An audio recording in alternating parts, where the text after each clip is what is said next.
shepherd, I shall not want. He makes me to lie down in green pastures. He leads me beside the still waters. He restores my soul. He leads me in the path of righteousness for his name's sake. Yea, though I walk through the valley of the shadow of death, I will fear no evil, for thou art with me. Your rod and your staff will comfort me. That you prepare a table before me in the presence of my enemies. You anoint my head with oil, my cup runs over. Surely goodness and mercy shall follow me all the days of my life, and I will dwell in the house of the Lord forever. I read the 23rd Psalm. Father, we come tonight and say thank you. Thank you for the blessing that you have bestowed upon us through the breath of life. Thank you for the love you have given us through your daughter and son goes heart to heart. And as we stand forth today in your name, let us be a beacon, a light into the dying world that you live it and live it in us. Amen. Amen. Good evening, everybody. Welcome to Red Life Interactive Bible Study. Heavy on the interactive we are here. And I want to continue diving into this series that we've been dealing with the last few weeks. And I actually have a guest coming in to hang out with us tonight. I picked her brain quite a bit. She got stuck into a little traffic, as you know, early this time of day. So, but she should be pulling up shortly. So, but we're gonna go ahead and get started. You know, we don't tear it too long. So, listen. So last Sunday, or this past Sunday, we dealt with a message entitled, "The Sensitive Subject Matter." Dealt with a message entitled "Secret Sicknesses," and as promised, we are going to continue discussing deeper the message on Sunday, the text on Sunday. But then we're going to kind of twist it and apply some deeper principles and truths to it as well. So let me ask you this before we dive into tonight's content and discussion. What did you learn from Sunday? What did you learn from Sunday? Sunday was a heavy situation, but what did you learn from Sunday?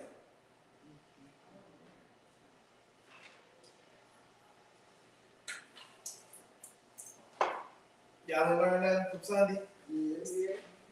People call it love, but they have secret sicknesses. Praying for healings, praying for forgiveness. Mm-hmm. Stop bringing up the past, pray about it. Yeah. Go get some therapy. Mm. God is able. Then we talked about 2 Samuel 13, 10 through 12. Yep. All right. See, Mama taking notes. Oh, I have to. Not good at remembering. Yes, ma'am. Anybody else? What you learn from Sunday? Particularly Sunday. What was your takeaway from Sunday's message?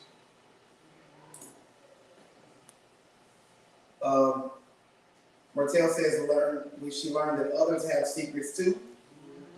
Yeah. And as a culture, we die in silence. Ooh, that's heavy. Yeah, that's heavy. That's heavy. Silence, that's heavy. Anybody else? What did you learn? Let me ask you this. What have you learned from the series so far? Like, what's your biggest takeaway from the series so far? Not necessarily have to be anything new. It could easily be just something that stood out to you. What did you learn so far? That we're not alone. Yes, ma'am. We're not alone. Absolutely.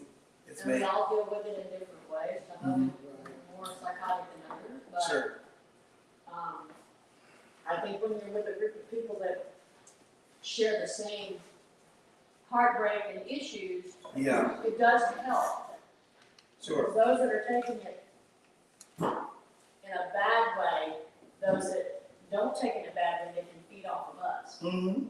Absolutely. Some kind of inspiration. Yeah. Yeah. Miss Tammy, what do you have for us? It brings his heart in front of you. You can't think about one without thinking about all. Sure. You know what I'm saying? Yeah.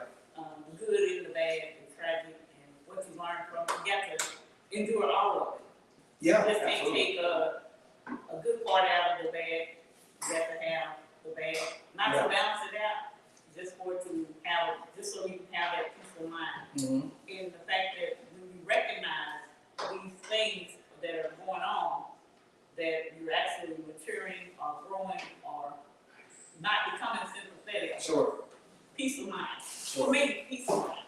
Yeah, you're right. I mean, let me ask y'all this. You know, if you're someone that has battled, if you're someone that is battling family trauma centered around sexual trauma in the family, let's say it's not you that's the victim, but you know about it.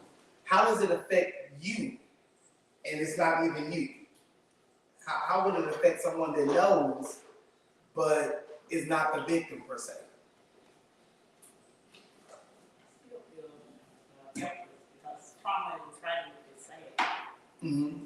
And then sometimes it's not nothing we can do that can change it at that moment that we could have done, or maybe it could have been something Sure. done. You know, maybe we need to learn how to pray more about that for the world, Mm-hmm. and not just or start with our own family or with our own church.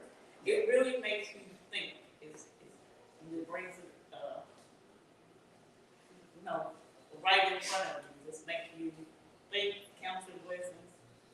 Yeah. It's no one thought that I can think of. I got 1,000. Sure.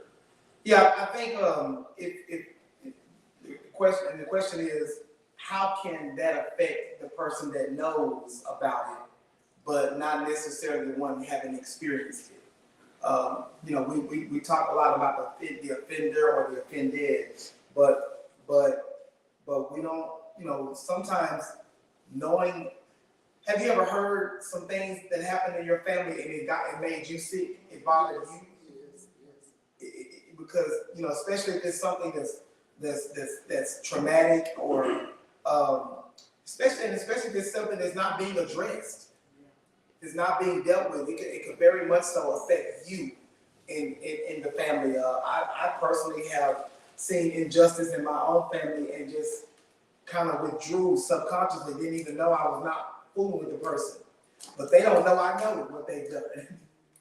And it's hard. It's hard, but it can be tough on the family. Period. Martell says we need to share and tell to help others and stop the cycle and not be ashamed and try to keep an image all is good when it's not. It's really horrible. Yeah, I think that's true. I mean, there's so many times where we don't want to damage the image of the family. We're trying to protect the image of the family. Trying to protect the image of the person, but you don't even know it, but the image is already distraught. And is it really a positive image if it's propped up with lies? Is it really a real image? I mean, if it's, what exactly are we protecting?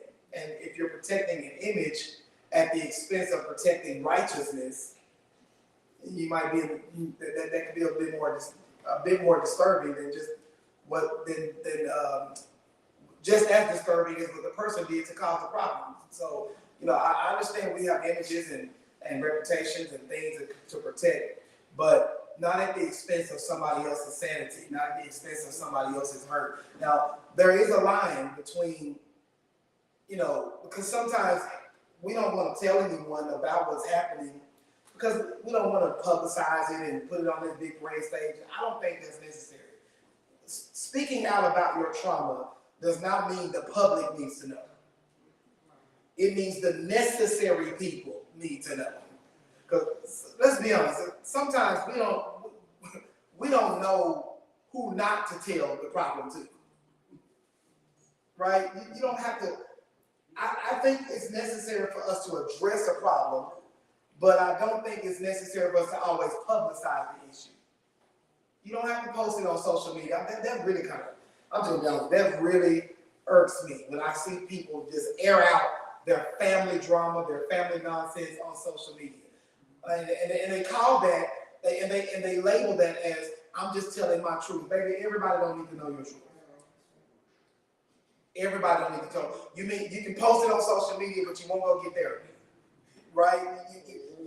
You can post it on social media, but you won't tell the person that. No, we've got to stop that. We got to learn to know the audience that needs to know our trauma. So that's the question. Now, Let's go back and review the passages of scripture that we studied on Sunday. 2 Samuel 13 and 11 through 12 and 14, and then Genesis chapter 19, verse 30 and 30 through 32. Well, we dealt with this. We dealt with, and tonight's discussion is not going to be limited to sexual trauma. We're going to be broadening that scope a bit and looking at this text through the eyes of all types of family trauma. And tonight, I want to deal with a subject matter entitled Safely Dealing with Family Secrets. Safely dealing with family secrets. Okay? Because it's easy to say we need to deal with them. We need to address them. We need to expose them. We need to talk about them. But not knowing how and how to talk about them and who to talk about them with and when is the right time to talk about it, because there are some situations where the time just ain't right. Probably shouldn't be bringing this up at the Christmas party. Wisdom is necessary. Probably certain people don't need to know about the situation yet, because let's be honest, some of us are not as mature as others, right? So, and then too, protecting the victim. Let's be honest. Let me ask you this: can the victim feel ashamed when people find out what happened to them? Right.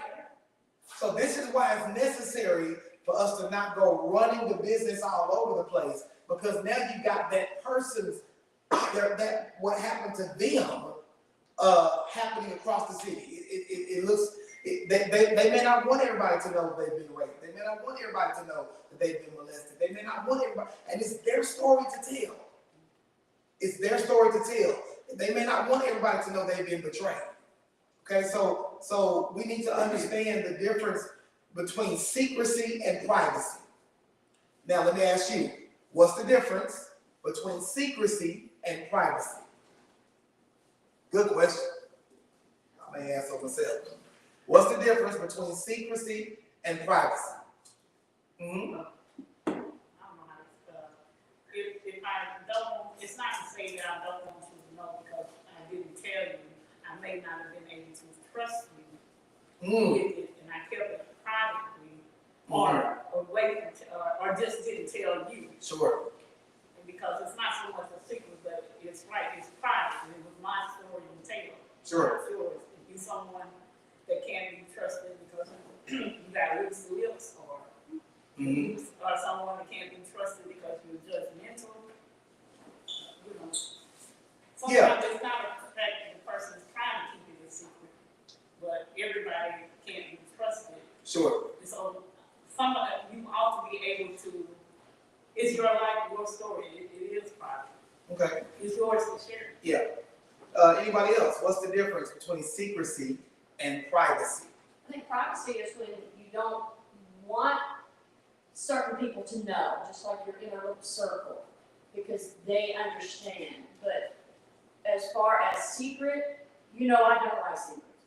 Mm-hmm. And to me, an individual that has been violated, when they keep it a secret, and that's only in my head, but you torture yourself.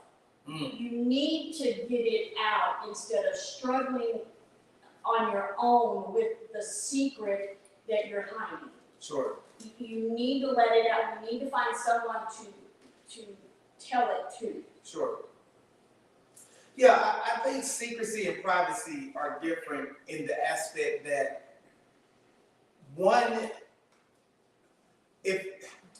I'm entitled to privacy, meaning for example of privacy, meaning I don't have to tell you where I live. But that don't mean I'm keeping it a secret. I'm entitled to a certain level and a certain amount of privacy. But hey, darling, come on in.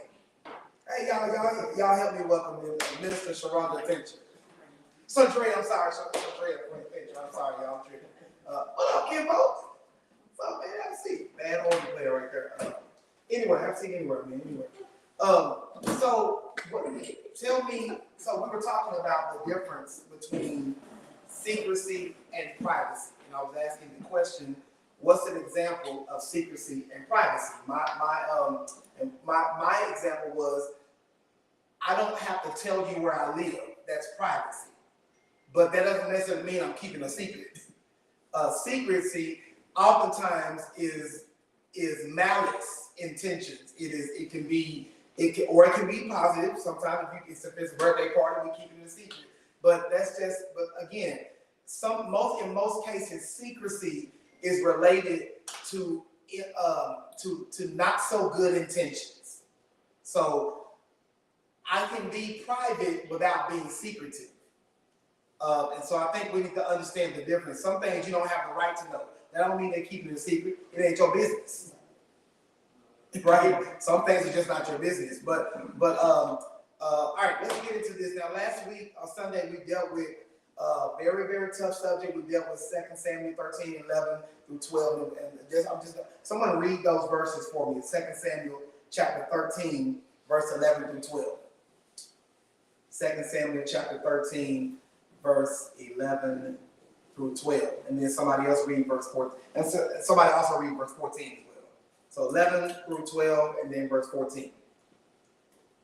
And when she had brought them unto him to eat, he took hold of her and said unto her, Come, lie with me, my sister. And she answered him, Nay, my brother, do not force me, for no such thing ought to be done in Israel. Do not thou this father. You read the King James Version. Yeah. Stop that. I want y'all to read the version y'all understand. I'm going to read the English Standard Version. So, understanding the story, this is Tamar and her brother. Now I'm drawing a blank. This is Tamar and her brother Amnon, right? Who Amnon wants to sleep with his sister. He's in love with his sister to the point where it made him sick. And so he tells his friend Jonadab about his sickness. His friend asks, his friend checks on him, and we know the story we talked about it Sunday. And he said, man, I'm in love with my sister. I want to sleep with my sister. He said, well, let me help you derive the plan. Pretend to be sick. Tell your dad David to send her over here to take care of you, to cook you something to eat. And here we are in verse 11. It says when she brought them near him to eat the bread that she cooked, he took hold of her. He grabbed her and said to her, "Come lie with me, my sister." Meaning, come sleep with me. Verse 12. And she answered him, "No." I stayed on that point for a while. No means no.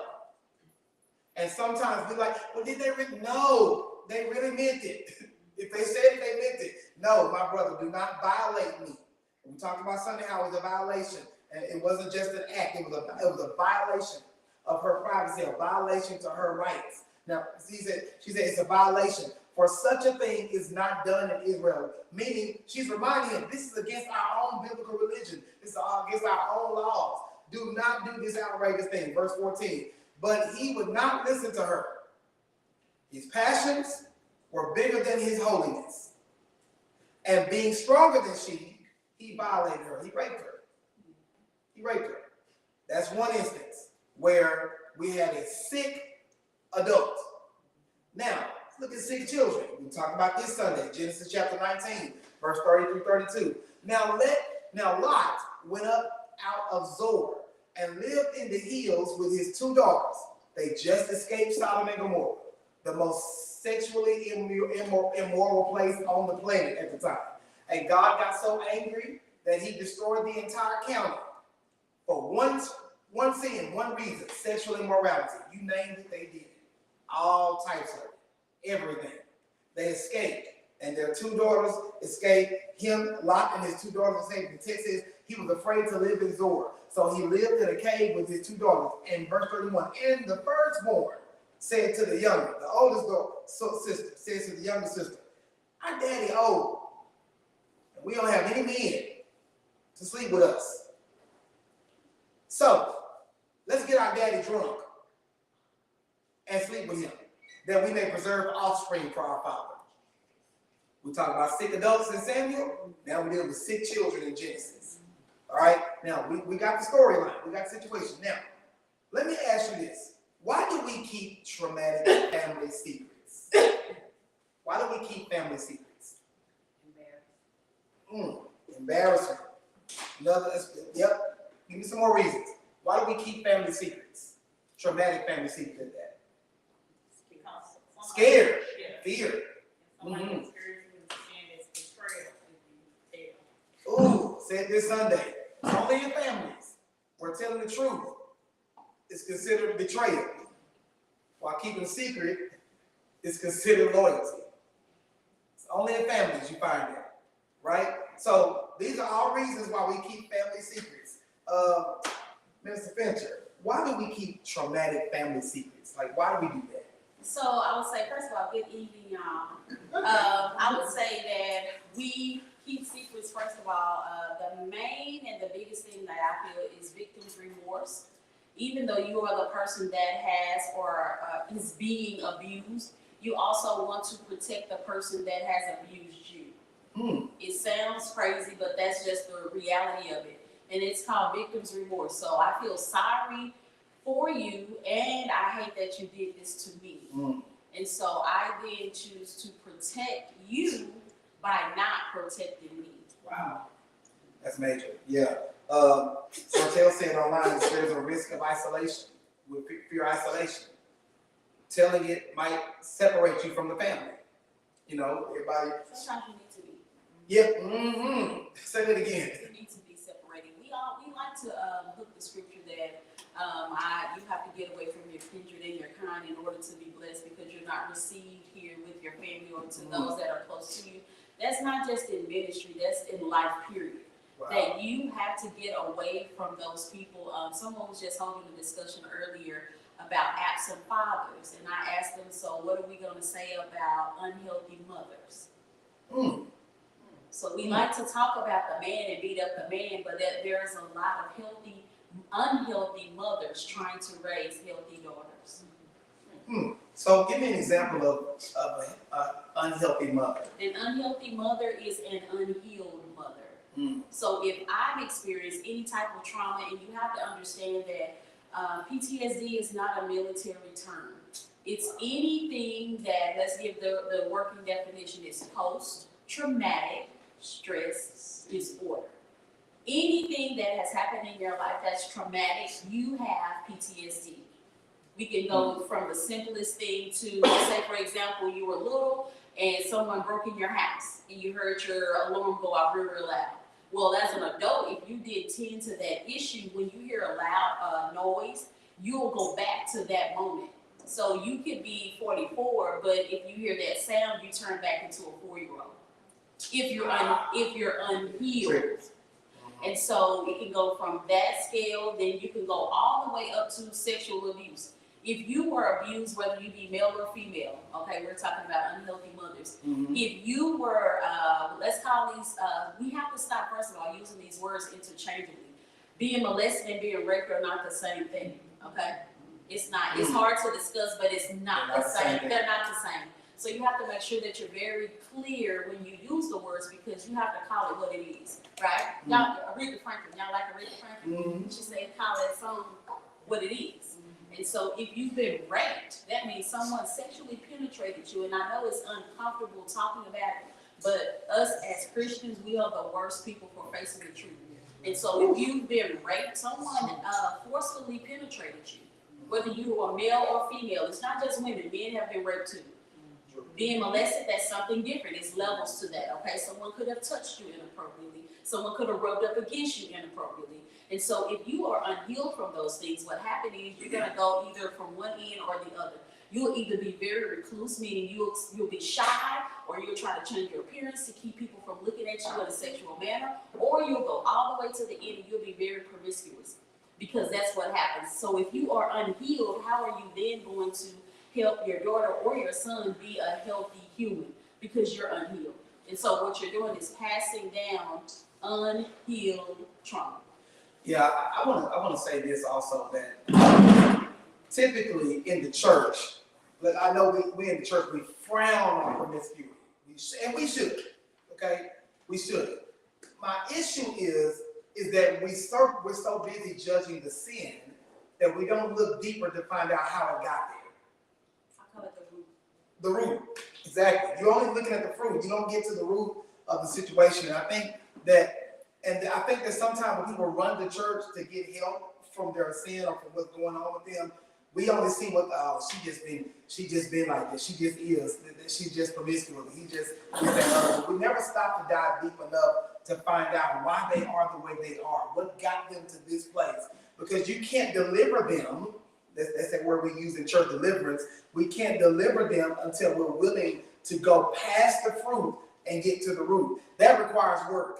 That requires you to go past judgment and do some homework. Get to know people. Get to understand them. So now let me ask you this. Let me ask this question. What are the most common traumatic family secrets? Some of the most common ones. I don't want to limit tonight's discussion to just sexual trauma. Well, I want to deal with family trauma as a whole. What are some of the most common traumatic family secrets? So of course, number one, the first one, if we're going to go percentage-wise, and these are real numbers, the highest one is sexual abuse in families. It doesn't matter what culture is, that's the highest, sexual. Then you have verbal abuse. Words stick more than, you'll hear some people say that I'd rather you go ahead and hit me and get it over with than to speak to me in a condescending way, because I can't forget the words. So you have sexual abuse, you have verbal abuse, you have emotional abuse, then you have the family secrets, and that's where it comes to the lineage. I don't know who is the real father, who's the real matriarch or the patriarch of the family, and then the person passes and it's like, oh, well, that's your auntie too. Well, we couldn't tell her because that was, no, this is a real thing. So I'm free, so I can share just an example so you guys will know that if it's not relatable, it's not real, right? And so for myself, my mom's mom was married to a man, which is the only grandfather that I've known. I'm 44. He passed away in 2002. But when he passed away, then all of a sudden they say, well, this is not the real grandfather. Like, this is not her biological father. All the time, the family knew that there was another person who was the real father, but they have let us go on. And so it's one thing for me to get it out of our minds, but what has happened is you've passed on false information because we have carried this person's name. So without being married, who am I? Because I have a maiden name that's no blood relation to me. Wow. Because it's a family secret. And so where we think that it's a secret, but you're not keeping me safe with the secret. That's not keeping me safe, because if now we have these whole things, what we call it, ancestry.com. Yeah. So if someone down the line starts to research, well, I carry a name that's outside, that's my maiden name, that I'm no blood relative to. So how would my grandchildren go to start looking who they're from if I'm no longer here, all because of a family secret? Sure. So that's not okay. So we have the sexual abuse, verbal abuse, emotional abuse, just the family secrets as a whole, that's keeping the information, the lineage and things like that. And then another thing is we have physical abuse. Families fighting, literally physically fighting. And so what happens is the son has seen his mother, or vice versa, because men experience domestic violence as well. And they pick up that trait. And so you become what you despise. So you've seen your mother continue to be beat on and things like that. And what happens is that's what you saw. So you felt like no one has told you it was wrong because your mom stayed. So by her staying, she's telling you that it's okay. And so that's a learned behavior. So then that son picks up that same behavior. And now when someone doesn't do what he likes, then he hits her because that's the behavior that he's seen. So that's just a few of the things in order that families are experiencing as it relates to trauma. So I want someone to and thank you, Minister Richard, for that. I mean, here's the thing. And before we get into that, I want to share that she's credentialed. So tell us about your credentials, by the way. I want to make sure everybody knows she knows what she's talking about. So. Yeah, and I just don't like to, but I am a licensed minister. I've been in ministry for 10 years. I have a master's degree in clinical psychology. All right. I am also pursuing my doctorate degree in ministry. So I know that feeling. I'm blessed to combine both. I'm going to collide therapy and theology together. I feel that that's what we need to be successful as Christians. You need to have that mental health piece and that spiritual piece together to be successful. Yeah, and that's one of the reasons why I wanted her to be a part of this conversation, because we try to separate the two, but it's rare that we marry theology and therapy together, because sometimes we try to apply spiritual remedies to non-spiritual problems. And if I have an emotional issue, I may not need theology. I might need psychology, and so that's where we at with that. Someone look at John chapter 8, verse 32, because we're talking about, family secrets, and I want this very familiar passage of scripture. We're going to look at this from theological, this one verse from theological and psychological. This one verse. Somebody find it and read it for me.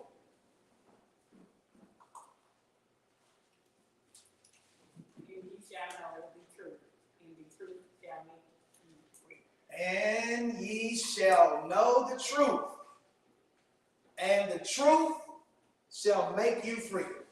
Didn't say set you free, said make you free. Right?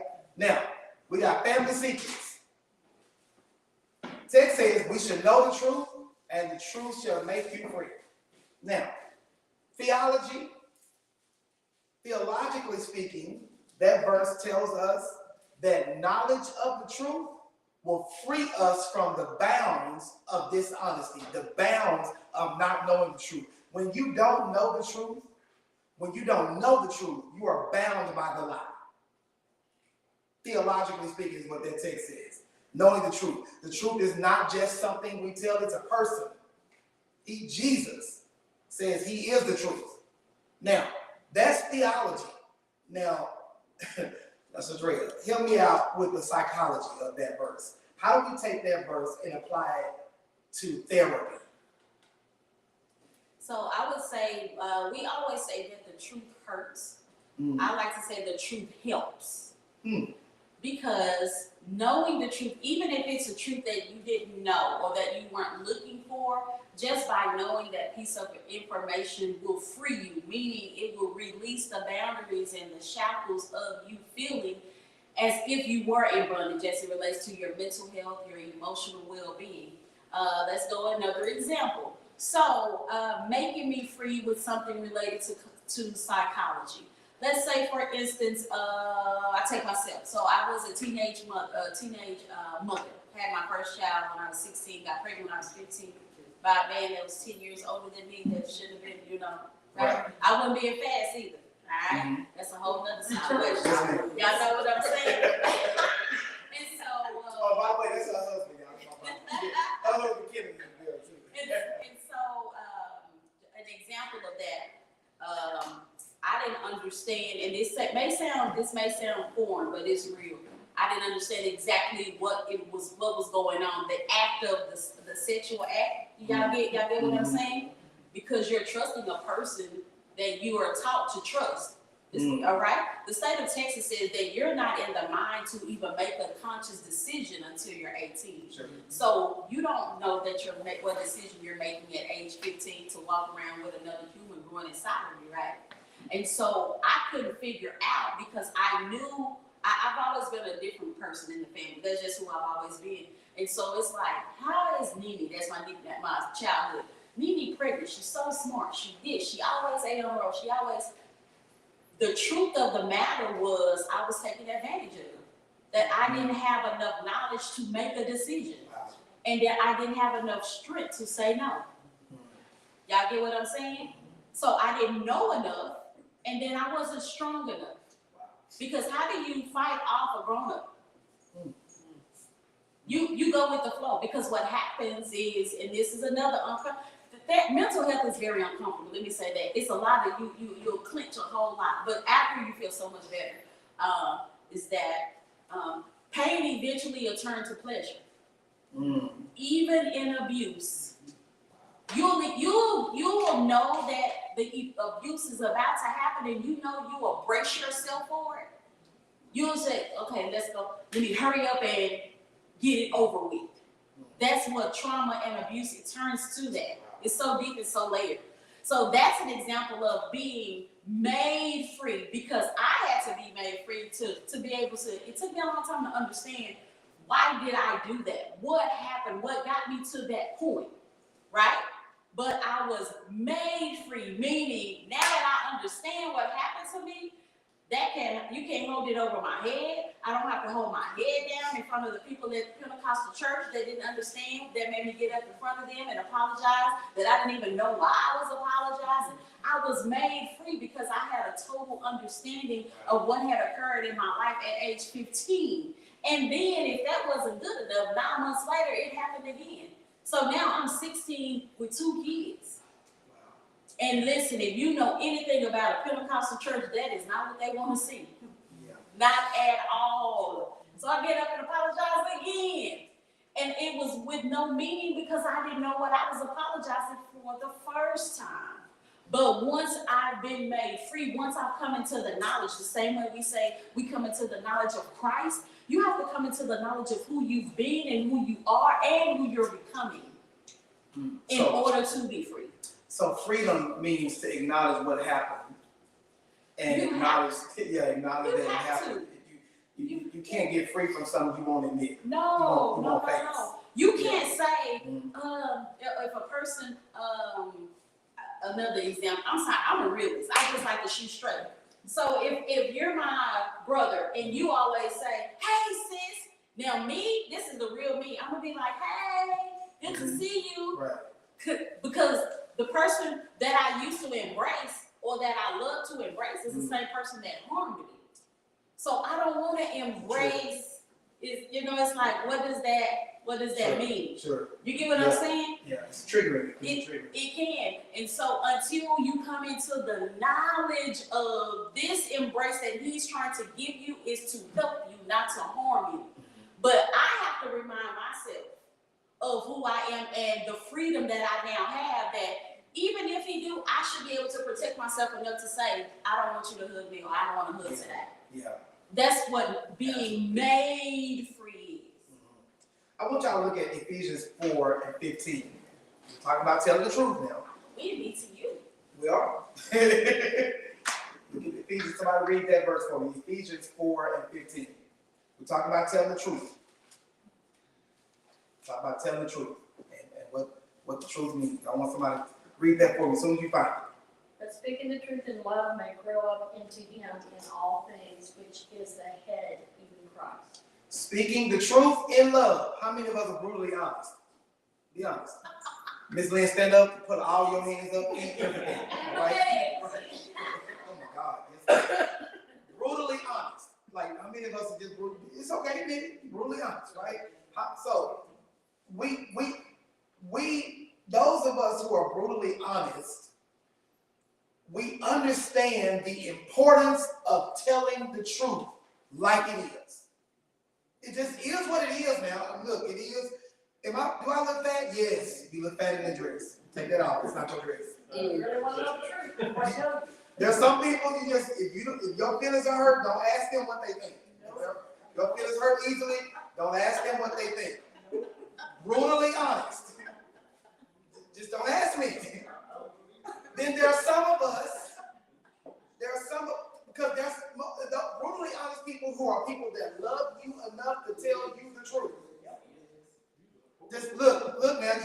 That's not your boyfriend is ugly, okay? It's not cute. You can do better than that.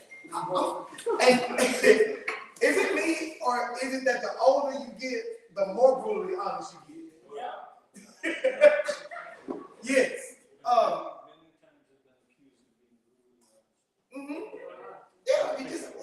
It just is what it is. It is what it is.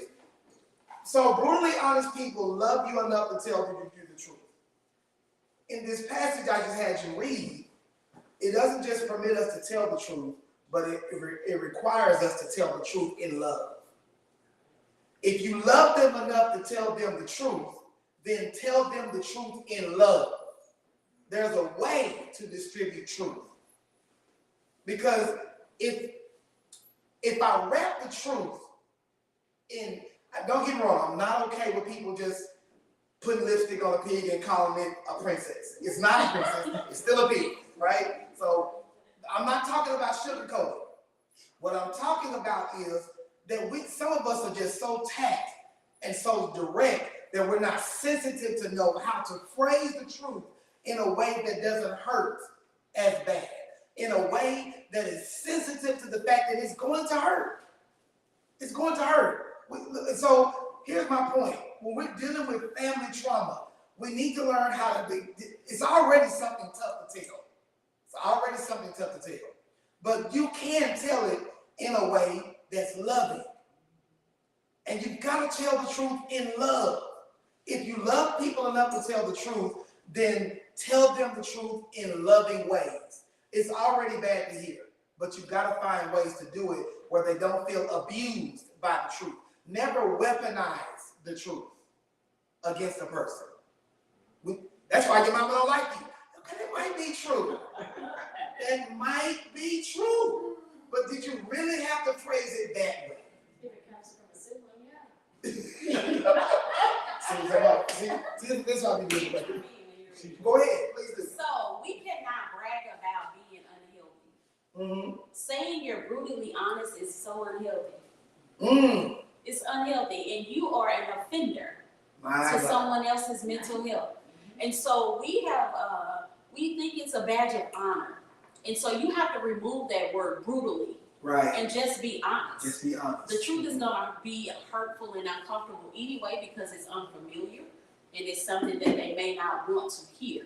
So we don't have to put that on and say brutally honest. Just be honest. Sure. But when you attach the word brutal to honest, you are an offender. You have just committed a crime, mental health. Because who knows where I am in my mental health? What you say could definitely push me over to another phase that I'm not strong enough to rebound from. So we have to not give ourselves badges of honor for doing things that are unhealthy. Yeah. And it's all a part of learning and unlearning a lot of things as adults. It doesn't matter your age. I'm constantly learning and unlearning things. A lot of things that we did for so long, they are so unhealthy. And I always tell people that longevity does not equate success. Just because you've been doing something a long time doesn't mean you've been doing it right. So you have to remove that word brutally. Don't brag about being brutal. Think about a person with a knife. That's a brutal murderer. And so it is in mental health. You can't do that to people because people are so weak these days. And you can say one wrong thing and that's pretty much it. You'll read about it the next day. Or they'll get into a dark place that they can't climb out of, and it was your words that committed the crime. So let's not be brutal, but let's be honest. That's like my kids growing up. I don't like dishonest. I like honesty. Brutal or not, I've got to have that answer. And my kids growing up, I always tell them if they wanted to know something, ask me. But before I answer that question, do you really want to know that answer? Like, does this make my butt look fat? Does this, whatever? But before I answer that, you better tell me if you really want to know my answer, because I don't candy coat anything. I don't believe in that. You have to be honest to a fault. You don't have to be ugly about it. But I always made sure my kids knew before I answered their question, do you really want to know the answer? 99% of the time, they wouldn't. They'd go off. So we were okay. But I don't believe in candy coating, but I do believe in honesty. You just have to be honest. And sometimes it will hurt, but you can use a little finesse to, kind of have it.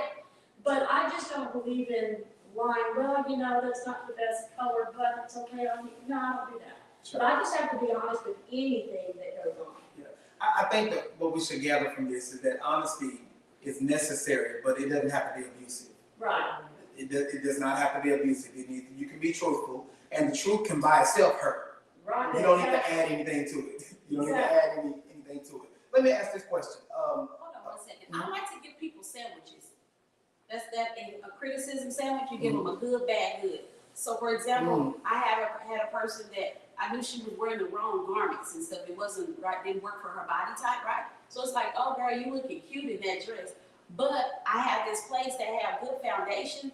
Oh, it'll suck you right on in. You get what I'm saying? So it's good, bad, good.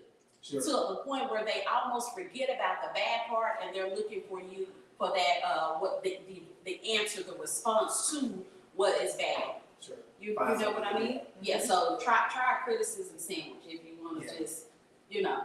And I think to flip the record on the other, play it on the other side, we have to be receptive of the truth. Let's come on, because sometimes no matter how the truth is phrased, people don't want to hear the truth. And usually it's the folks that claim they're the most honest people. But you need to be receptive. You got to be able to accept the fact that, okay, this is wrong. This is not a good thing. And when you're dealing with family trauma, if you are the offender, it's time for you to accept the fact that you have offended somebody. Some of us just don't want to be wrong. Just can't be wrong. Okay? But so telling the truth is one thing. Receiving the truth is another. Let me go to another question I want to throw out here. How do you address an offender with status in the family? How do you address it? Mr. Fitcher, before you answer, I want to pose this question to the floor. How do you address an offender with status in the family? So this person got influence, they've got authority, they've got clout in the family. They're how do you address? But what happens when they're the offender? But they need to be addressed. They need to be corrected. The truth is about what they did. How do we address that?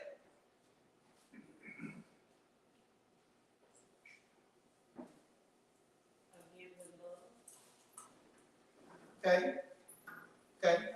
All right. Well, frankly, I don't care if they got status. There you go. Right.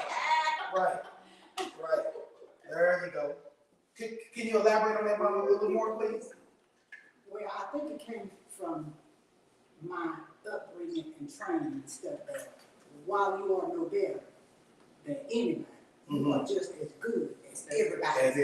And I bought it lock, stock, and barrel. Yes, ma'am. So I don't care if you're a millionaire or you're on the street. Sure. It don't matter to me. Did you hear what she said? I don't care what your status is. That's very important because sometimes we think we allow people's status to not allow them to be held accountable. Your status and your accolades and all the things, even the good deeds you've done for the family do not cancel out the fact that you have done something traumatically wrong. Who cares if they're always the one that's buying all the grandkids presents? If she's touching this little girl, she's touching this little girl. Who cares? And we have to stop putting status over truth. If it's wrong, it's wrong. And we don't, it doesn't matter that they got the most money or they got the biggest house or they have the most influence. It does not matter. Status does not exempt you from the truth. Make sense? Now, Shadrea, I'd love to hear your point of view on that. Now, here's my question. Has anyone in here had to confront an offender in their family? Ooh.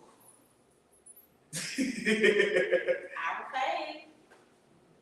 Yeah, I have an uncle that he's passed away, but he crossed the line with me. My aunt got mad because she thought it was my fault, which it was not. And both the first times we used to fight over who was going to molest me. And I mean, it was an ongoing thing in the family. And then it was not just that, my mom's best friend's son. These are things that you don't want to really hear, and it's really hard to say until you're older. And my grandfather was the biggest perpetrator. He just went through the whole family. There's one family member that he did not touch, but that's why I hated going over there. But it's a repetitive thing in this family, and everybody kind of just sweeps it under the rug, and you know, they just know the demeanor. But it doesn't matter what you say or what you do, it's always going to be your fault, according to the adults, because they're not living it and they're just ignoring it. And then this is my take on it. But Yeah, I've had to confront everybody in my family, as far as the men goes, and my mom's friends, sons and stuff like that. So, that's why I chose to teach my children that their bodies is their bodies. I don't care if I'm bathing you and it feels uncomfortable, you tell me. But that, and this actually helped with my daughter because my daughter went to a gathering for Thanksgiving or something with Kelly's family. And I was forewarned beforehand, don't ever let them be alone with the uncle. And I wasn't paying attention and I didn't find my daughter. Long story short, when we got home, my daughter kept coming up to me, she said, Mom, I got a secret. I said, what is it? She said, well, I can't tell you because me and Uncle whoever, I have to tell. When she come up to me the first time, I'm like, okay, I'll let it go. She come up to me a second time. What is it? She wouldn't tell me. I let it go. Third time, we had to sit and talk. And she told me she didn't want to betray his trust, but she wanted to tell me. And she did tell me. And I did confront this individual. But it wasn't just my daughter that this happened to either. I let it go this time, but there was never another time, ever. And I let them know that. Because I would have thrown him in jail. But I taught my children at a very young age because of what I've gone through. I don't care if it's a priest, if it's a policeman, if it's a cop, I don't care. If somebody's done something and it's a secret, there are no secrets. There are no secrets. I don't believe in secrets. So I have never had a problem with my kids ever voicing anything if that came up. And it did with my daughter. And I'm thankful, I'm so thankful that I taught her that. Yeah. So thankful. So that teaches you or shows you and everybody that's here, it teaches y'all where she gets her courage from.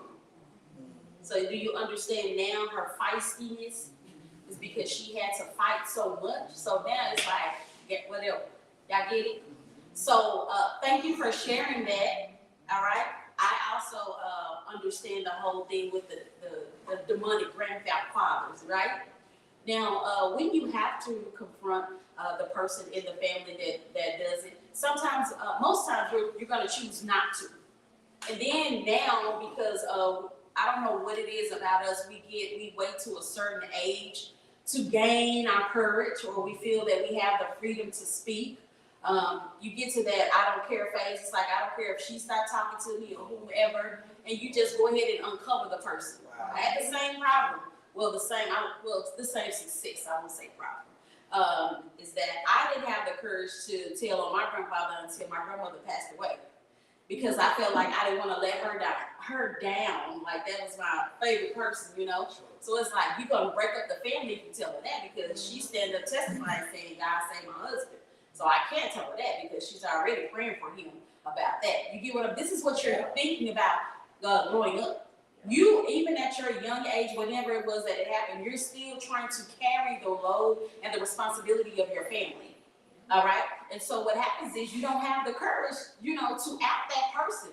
And so what happens is the person will continue.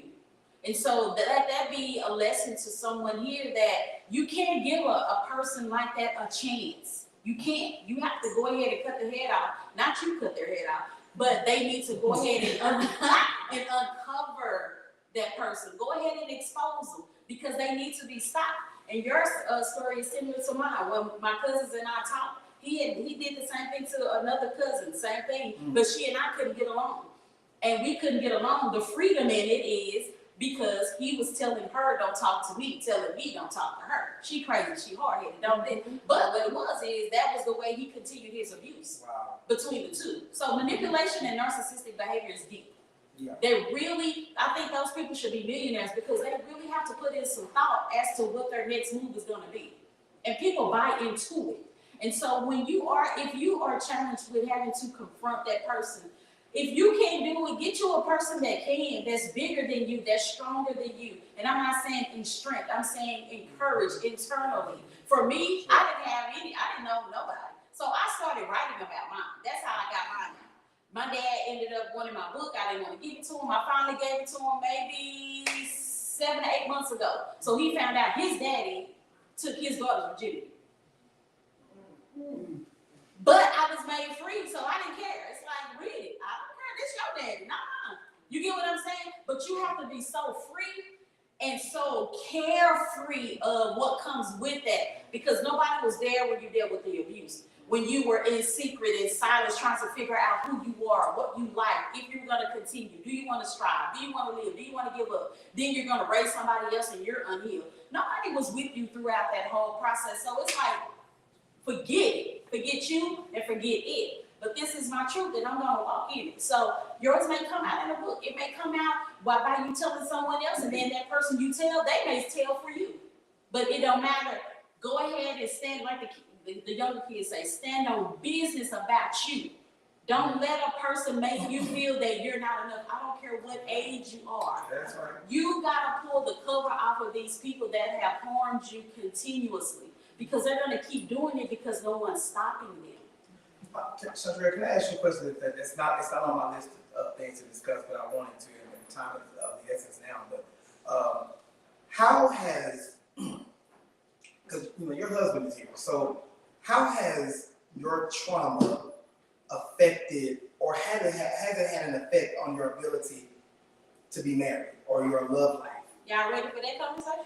Y'all ready? Y'all got your And water? let me ask you this, can it affect one's Yes, ability? it can. And That's why family you trauma ask. effect, You yeah. know that it Yeah. can. It definitely can. See, what happens is, as Christians, we got to stop being in drag. Y'all know what drag queens are? They dress up to be somebody else. We have to stop being spiritual drag queens.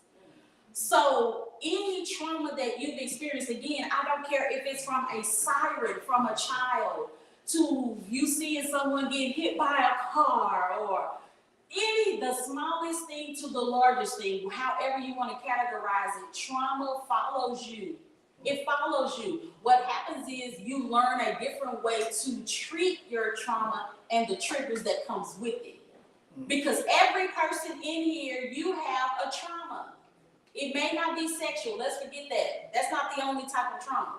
It could be from hearing gunshots so much as a child. It could be something as small as hearing a male yell. It makes you nervous, right? Any trauma that has not been treated will be a trigger. Okay? Now, let me ask you this question. Has my traumas affected my marriage?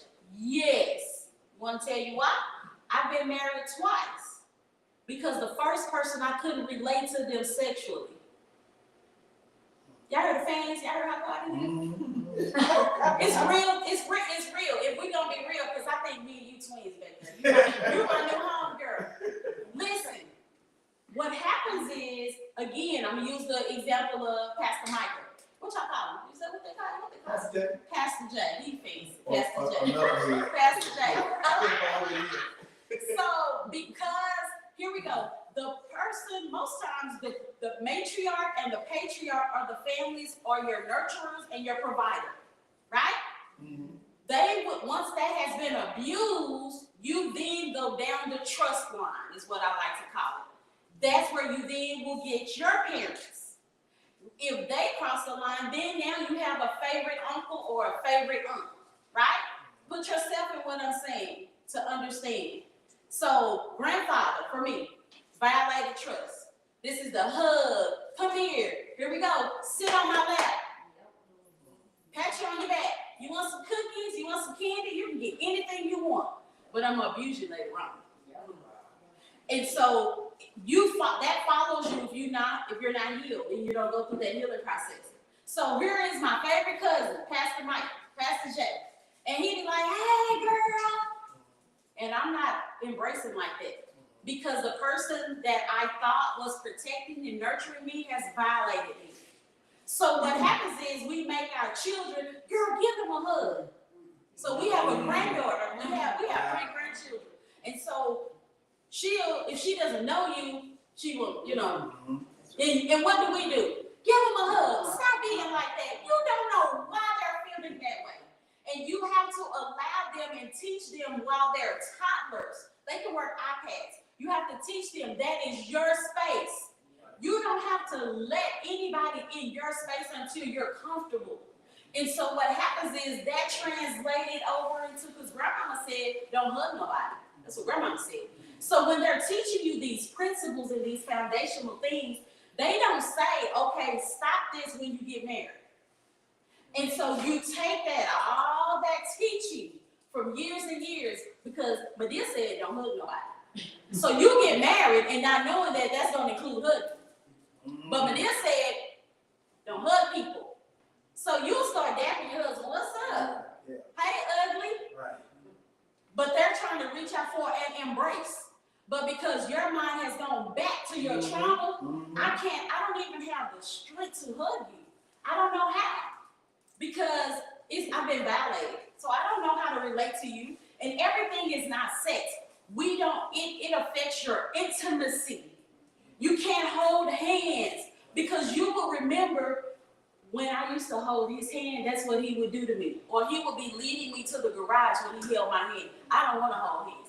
Oh, and then we'll smooth it over with our spouse. Then you know that I got a problem with that part. Yeah, I don't mean no harm though.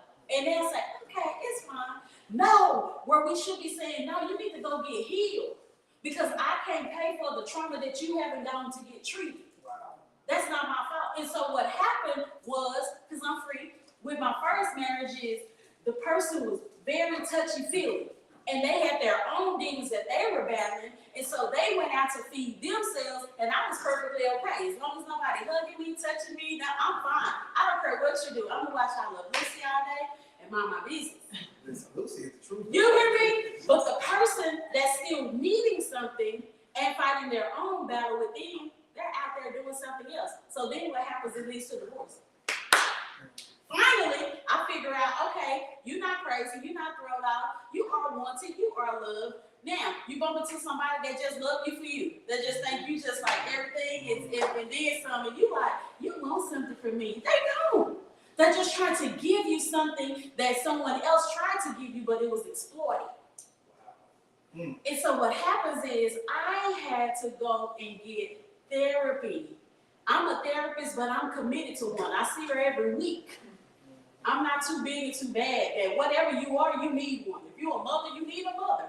Even if God has taken yours, whatever you are, if you're a teacher, you need one.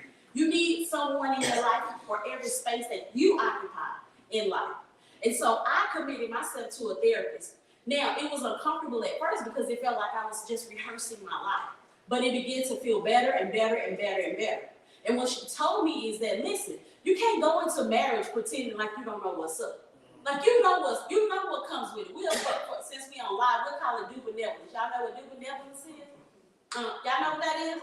The long time things like that. It affects all of that because it's going to be a part that you have to do that. There's a time where you have to hold your spouse hand, where your spouse may need some consolation or all of those things. Because another thing that we're not familiar with as Christians is love languages. So all of those things play a part. And it forms this well-oiled machine. And there are still times that I get into one of them little modes, but thank God that I have an understanding husband. Doesn't mean that it's an excuse, but he understands that sometimes like I need to go call my girl and be like, okay, I'm having a little bit more triggers than I normally would. So what am I allowing in my mind and in my spirit that's trying to take over me? Because that's all the enemy wants to do. And we have to always correlate the two. Just don't want you to move forward. That's it. And so, yes, trauma can affect your relationships. And I'm going to be honest, I think that if my husband didn't understand the whole concept of mental health and ministry and the things that I've gone through, because if you're with a person that doesn't understand your past and that you're hiding it from them, then it's going to be on you. But I really believe that if not, I don't think I'll still be married. Wow. That's amazing. I'm going to close with this question. And I'll take it on as well. What does healing look like for the offended? And what does healing look like for the offender? I think we talk a lot about the healing for the offended. But we don't talk enough about the healing for the offender. The person that did it, the person that's wrong. I asked Chandra, I asked you this question on Saturday. And one of the first things you told me was that person needs to be isolated.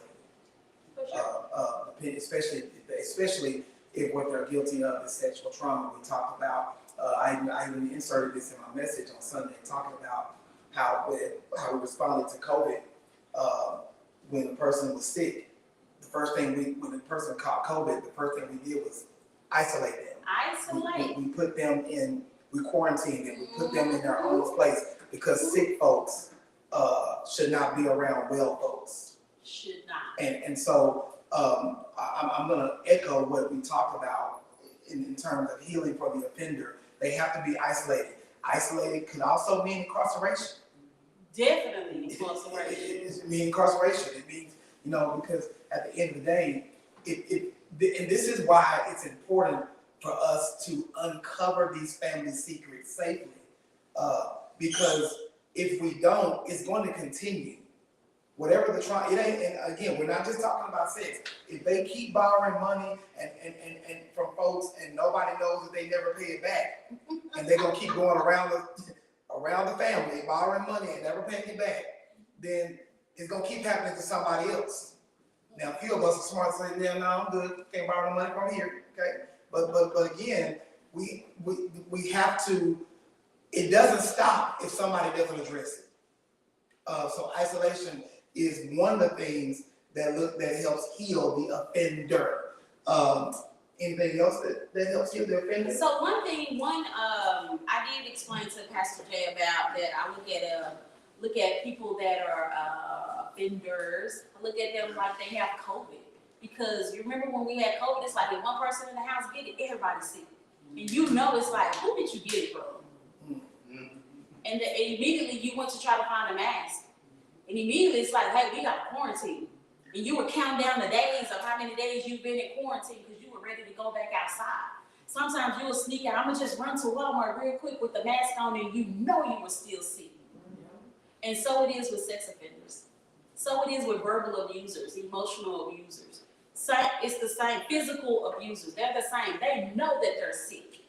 And they're going to sneak and go back outside and do it again. And go back inside with the infection and continue to spread the infectious disease. And so what happens is the offender, not only do they need to be isolated and definitely incarceration, a lot of times us as Christians, we become cowards. And we like to give people grace. Oh, I forgive you and I don't think you should go. No, I definitely think that you should. It took me a long time to get to that point. But until you understand and you unwrap all of the trauma and all of the bad things and diseases that they've given you mentally, emotionally, physically, you would definitely think about it. Do I want this person to get someone else? Do I want them to do this to what they did to me? Do I want them to do this to someone else? That's the thought that you have to have. You can still love God, love people, but still prosecute. And prosecute don't always mean jail, but you understand what I'm saying is I have to charge you with what you've done to me. I can forgive you in my heart, but that don't mean we're going out to eat.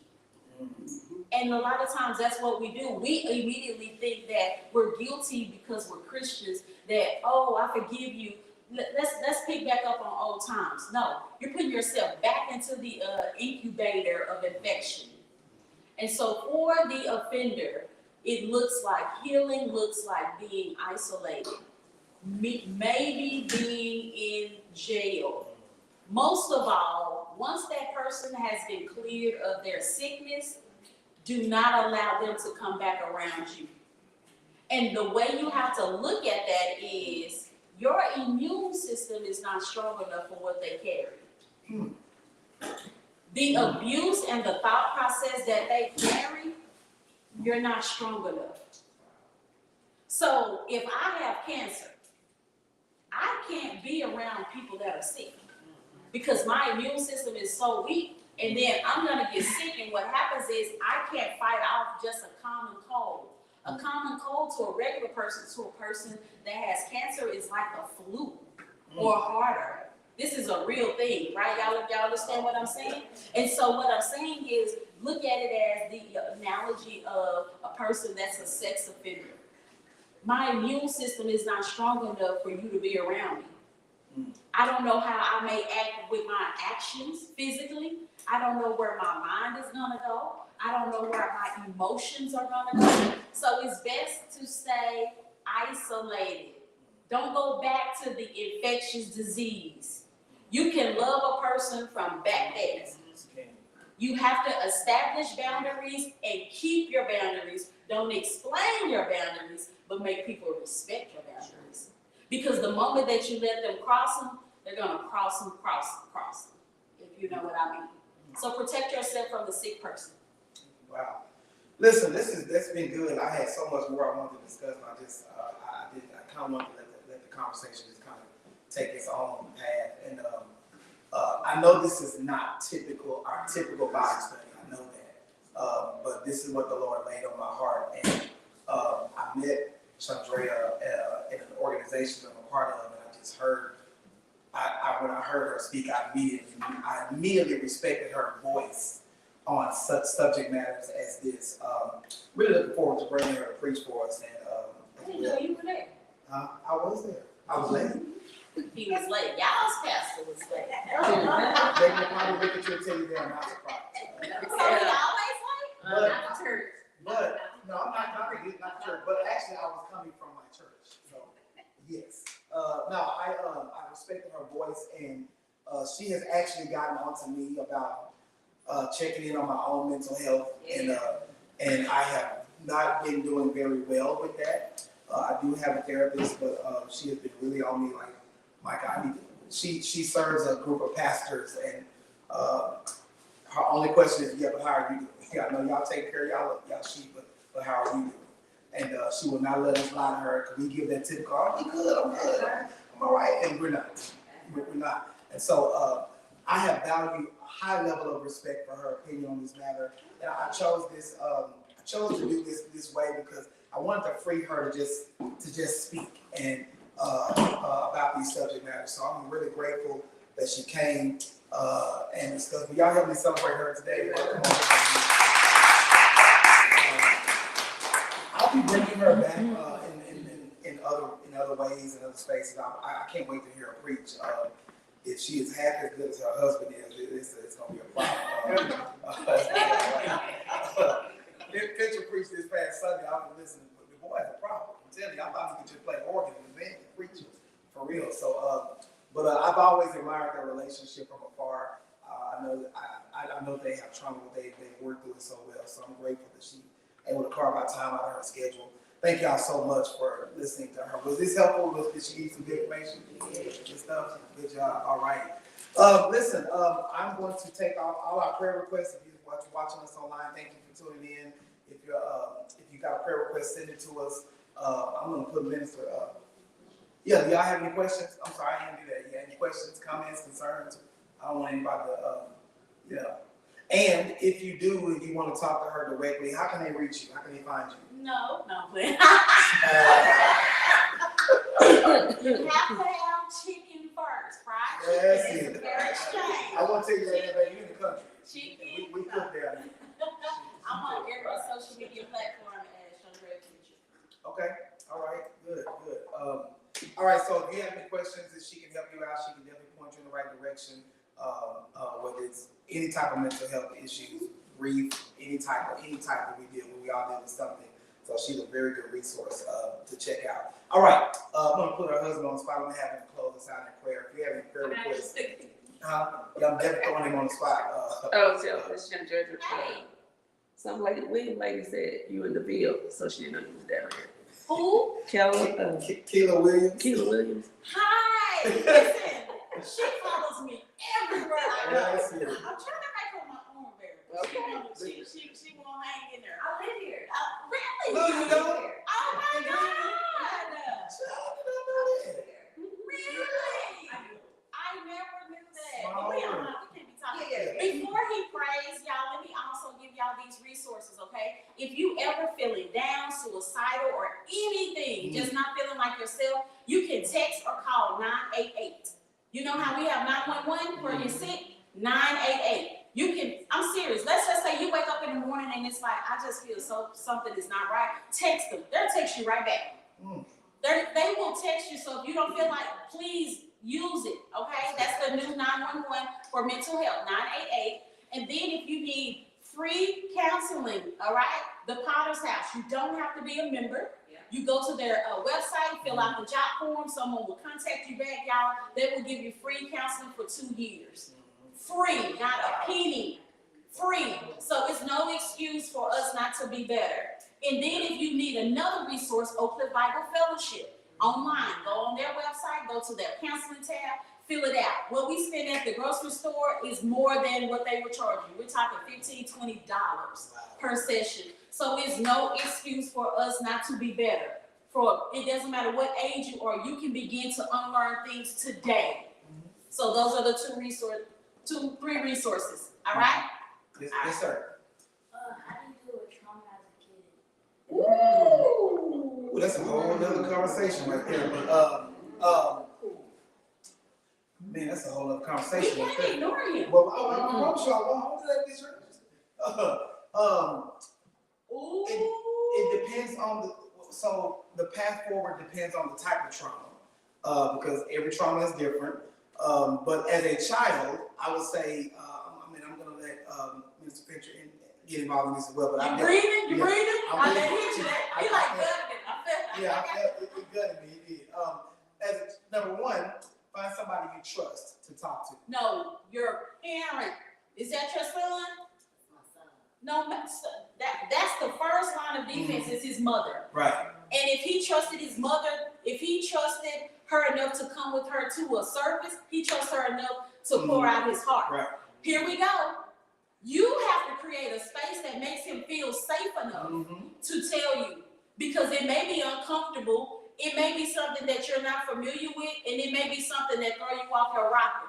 But you gotta put your big girl on and come on and let that baby do it. Don't let him wait until he's 44 and he's trying to unpack. Yes. Let him now. If he had enough sense to ask that question, that was a big boy question. So it's something brewing. Let him get it out. Don't shun him. Don't make him feel like that it's not important. It doesn't matter what it is. If he tripped on a strand of grass, so what? We gonna research it and figure it out. But create that space, and that's another thing. I'll say us in here, we're grandparents by this time. Quit shunning off these grandkids. They want to talk. I know we have learned wrong. Let me go ahead and upset y'all. That your child is not your friend. If they're not, baby, you don't know nothing that's going on.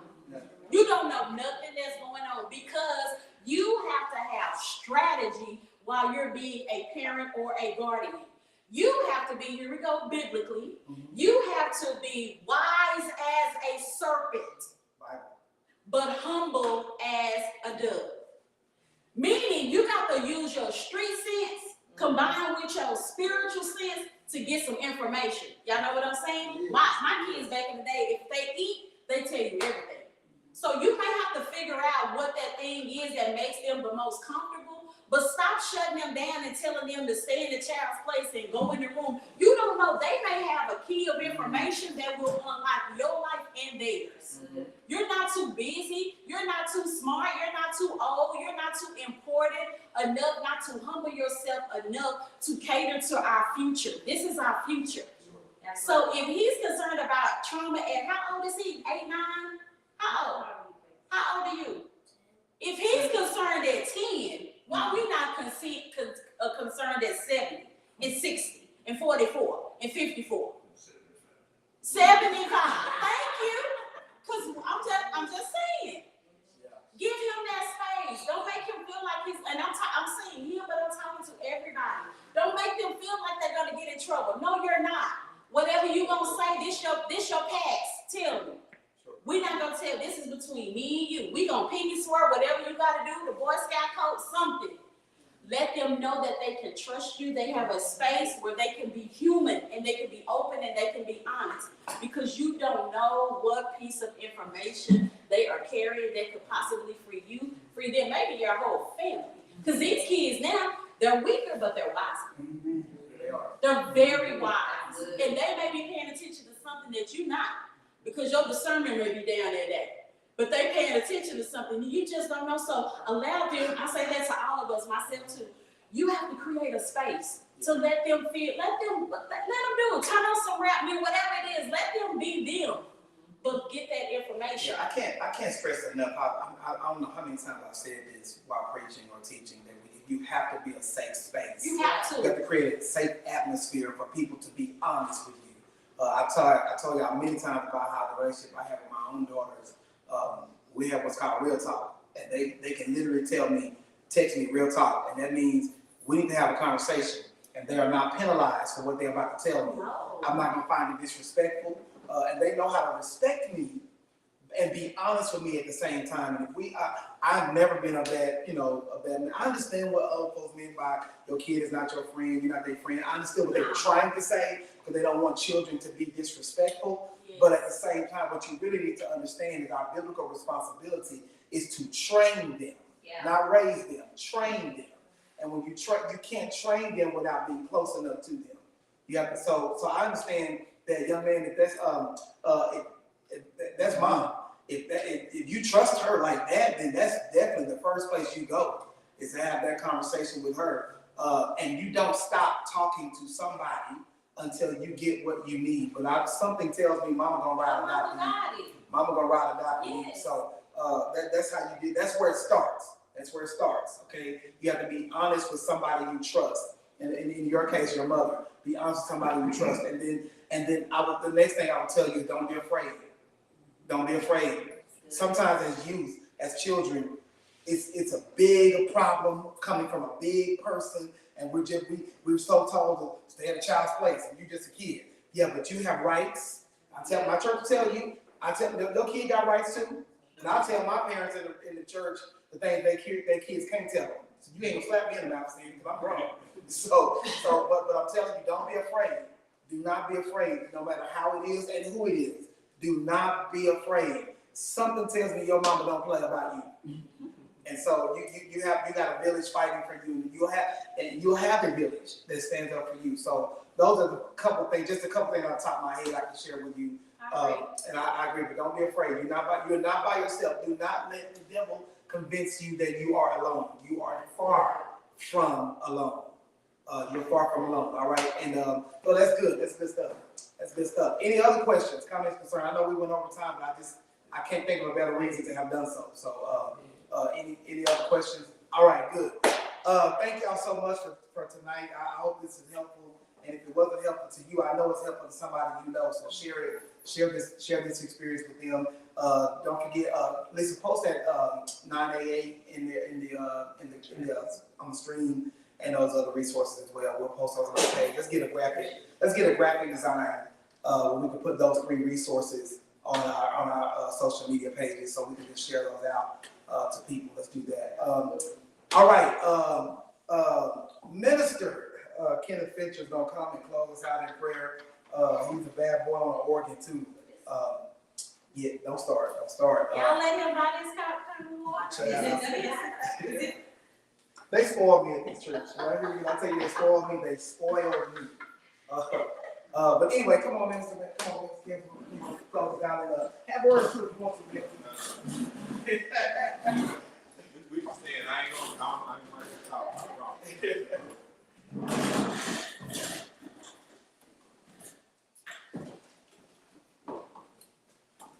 Shall we bow? Father God, we come to you tonight to tell you thank you for this night, God. Thank you for the pastor, for the vision that you've given him, God, and he's trying to pour out to his people, God. And I ask you, God, to thank you for my wife, God, for coming down here to pour into the people, God, also. And I ask you, God, let them receive what was given to them, God, and let it encourage them more as they go about their lives, God. In Jesus' name, guide us as we leave here, guide us to our destination, and let us have safe travel. In Jesus' name I pray, amen. Amen.